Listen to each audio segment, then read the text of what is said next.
Muchas gracias por la invitación y buenas noches a todos los radio oyentes. Muchas gracias por estar aquí. ¿Qué significa Francisco, el Papa Francisco, para la Iglesia Católica? Acaba usted de hablar de misericordia. Esto es el lema de su pontificado. Representa esta acogida incondicional a todos. Él solía repetir 3 veces, ¿no? Todos están bienvenidos. Y acogida también con ternura, también es otra palabra del Papa Francisco, que pedía con empatía tratar a los demás, ¿no? No solamente ser buena gente, pero con cariño, con amor.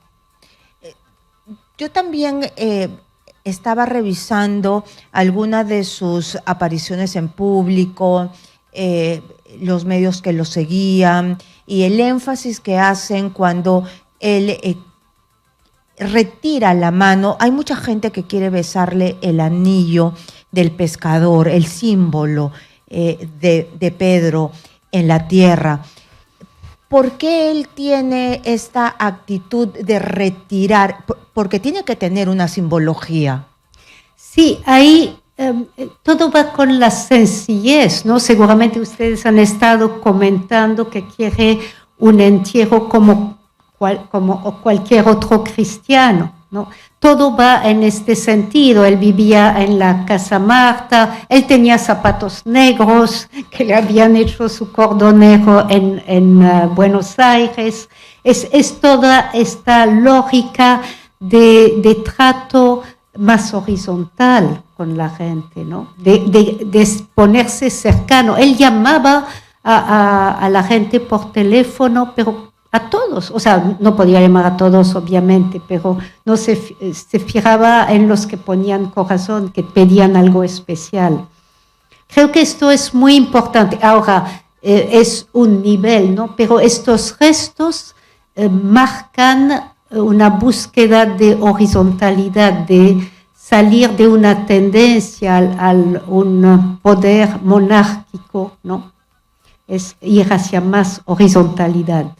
Esto también se puede reflejar, esto refleja sus orígenes, ser latinoamericano, ser argentino, estar en un continente marcado por la desigualdad, el desequilibrio, el hambre, la falta de, para muchas personas, ¿han podido marcar su pontificado? No sé si por ahí hay que buscar el hecho que venga de América Latina, quizás en un estilo, digamos, más cariñosa, una forma de hablar con los demás, los gestos, más cercanía, esto sí, pero es una decisión, una convicción, una manera de una cosmovisión, una manera de mirar lo que significa la cristianidad. Es lo que hacía Cristo, es su manera de vivir, su ser cristiano.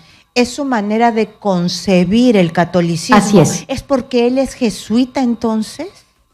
Bueno, tiene que ver con ser jesuita, pero tiene que ver con lo que significa seguir a Cristo, ¿no? Cristo se dirigía a todos los que tenían dificultades, todos los que sufrían. Lo vemos en los evangelios, esta acogida de Jesús con todos, en una época en la cual podía ser complicado, ¿no? En la cual había normas de no poder acercarse a cierta persona de cierta manera, pero Jesús, al contrario, va hacia todos. Trata de rebelarse un poco a las normas estrictas del Vaticano. En términos de protocolo, sí, pero creo que esta acogida no es solamente restos cuando él está en el papamóvil, ha sido su manera de pensar lo que la Iglesia, es decir, partir de las dificultades de la gente, de los retos de la gente, de los desafíos de la humanidad, estar a la escucha. Esto es el principio de la sinodalidad, ¿no? Estar a la escucha. Él ha escrito sobre los grandes problemas como el medio ambiente, que es un reto muy grave que estamos enfrentando como humanidad. Ha estado muy presente en temas de guerras, en temas de migraciones, donde ha habido gente que sufre. Él ha tratado, o gente que se siente excluida, marginada, los pobres en el sentido muy amplio de la palabra. Él ha estado ahí dando la mano, tratado de pensar lo que se podría hacer, lo que se debería hacer. Pero cuando usted me habla de exclusión, no solamente gente, por supuesto, como los migrantes, como la gente en pobreza, pero también personas históricamente excluidas por la fe católica, como los homosexuales, como la comunidad LGTB. Exactamente. Hubo un camino hacia él, pudieron llegar y hablar con él. Sí, él recibía a homosexuales, a transexuales, ¿no? Hay imágenes de él con personas transexuales. Esta acogida, ¿no? Para todos. Excluido también puede ser una persona anciana, abandonado. Él varias veces habló de la soledad, ¿no? Hay que entender excluido, marginado, en un sentido amplio de la palabra. El que sufre, no es que él esté evaluando moralmente. De esto no se trata de acogida, de partir del sufrimiento de los demás y a partir de ahí pensar qué podemos hacer, cómo los debemos acoger. Uh-huh. No hay un cambio de doctrina, pero esta acogida es central.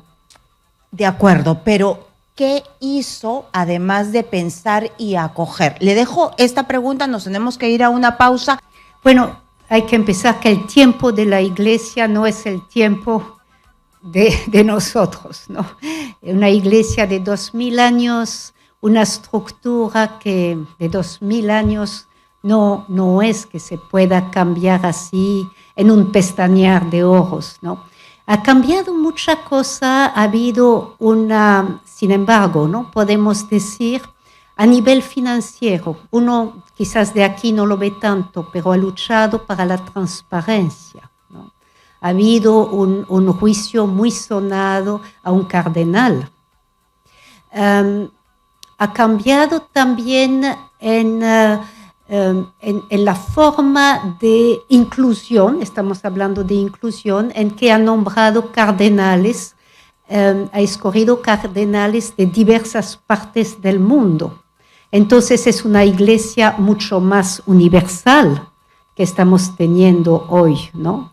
Ha ido a nombrar cardenal donde no había, ha creado un cardenal en Mongolia, ¿no? Nunca había habido un cardenal por no sé si son 10.000, 20.000 católicos aquí, ahí en Mongolia, ha ido hacia Mongolia el Papa, ¿no?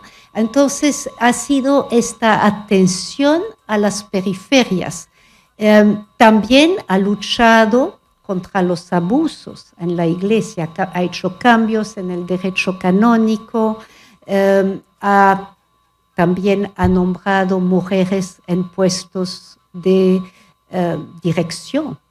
Claves en la curia, ¿no? En la curia, en fin, yo creo también ha puesto en el tapete, ha priorizado temas muy importantes como el medio ambiente, ¿no?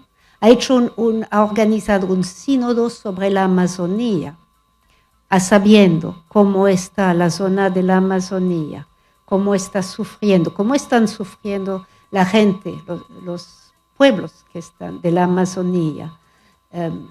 Él lo ha puesto como una prioridad. Ha sido una voz profética, ¿no? Una voz que nos llama la atención, que nos fuerza a reflexionar.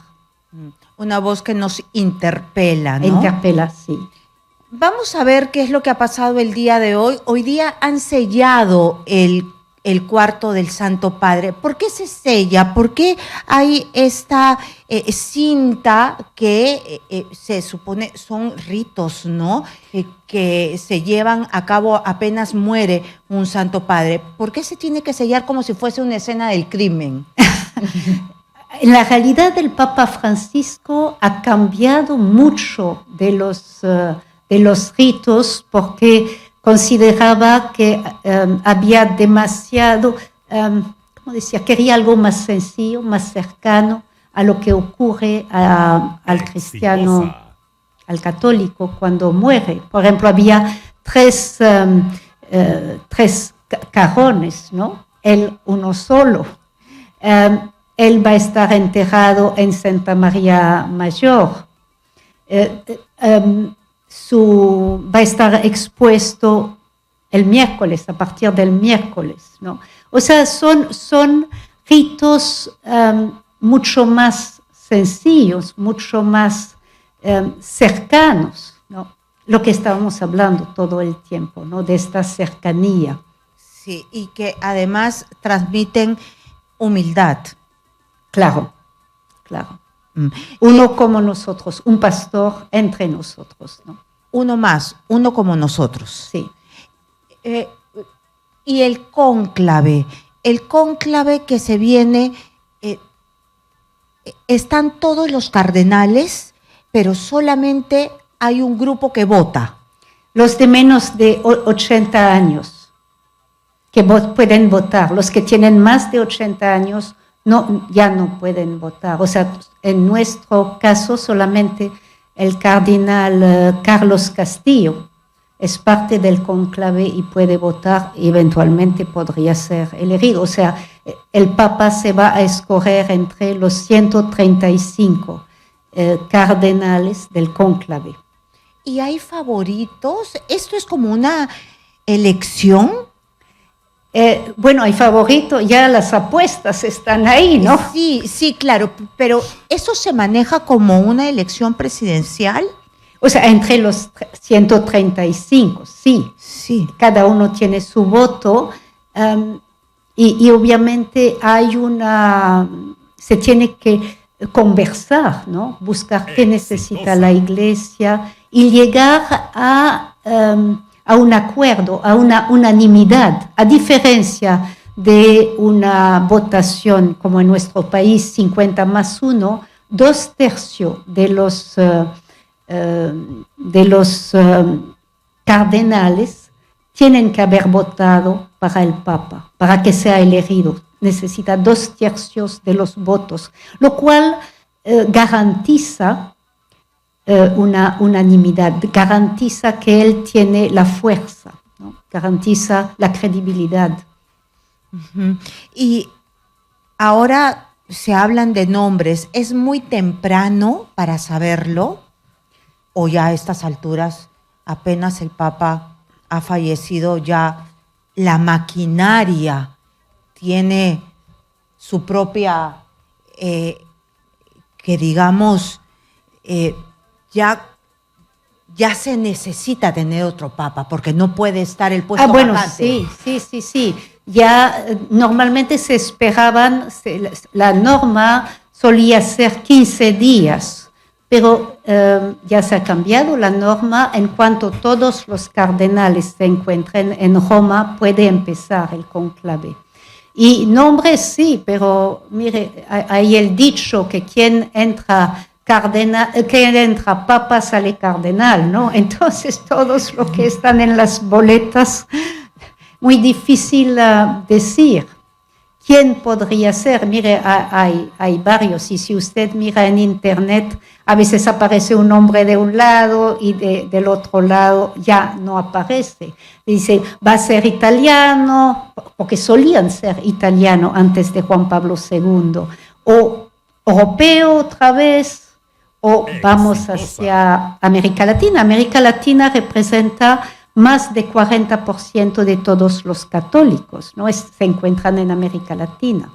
Entonces pesa muchísimo que tengamos tanto católico. Sí, y esto era el sentido también, aparte de su personalidad, de la elección del Papa Francisco, ¿no? ¿El Papa Francisco estaba entre los favoritos o fue una sorpresa? No estaba realmente entre los favoritos, pero había estado en el anterior conclave cuando se eligió a Benedicto XVI, salió en una votación, pero no, o sea, su nombre estaba ahí, ¿ya? O sea, en este sentido no era una sorpresa absoluta, ¿no? Ahora, siempre hay esta especulación. Van a querer un papa de transición que dura poco, que es anciano, enfermo, o van a querer un papa joven, o no se van a poner de acuerdo, entonces va a ser un papa que no se esperaba. Fue el caso de Juan Pablo II, no se lograban poner de acuerdo y se escogió a Juan Pablo II. ¿Y qué es lo que necesita la Iglesia católica? Desde la academia, desde los que ven desde afuera. Necesita un hombre espiritual, obviamente, un hombre de oración, una persona valiente, porque los tiempos son complejos, tenemos varias guerras en camino, tenemos violencia en América Latina, es una forma de guerra, y tenemos una iglesia que hay muchas tendencias, corrientes, entonces hay que mantener la unidad, que no sea algo uniforme, pero una unidad en la diversidad, ¿no? Esto era una de la imagen del Papa Francisco, del poliedro, ¿no? Somos diferentes, pero formamos una unidad. Sí lo supo mantener. Lo supo mantener, sí. Tuvo sí, un equilibrio en eso. Sí, sí, no ha sido fácil, ha sido criticado, pero ha tenido una voz valiente, pero ha logrado mantener esta unidad. Y él no ha pactado con cosas que no eran correctas, rectas, siempre ha mantenido una política firme, ha tocado temas que quizás eran muy controversiales, ¿no? El medio ambiente es controversial, bueno, la Amazonía, en los abusos ni hablar, en fin. Muy bien, ha quedado muy claro. Muchísimas gracias. Con gusto. Muchas gracias por estar aquí.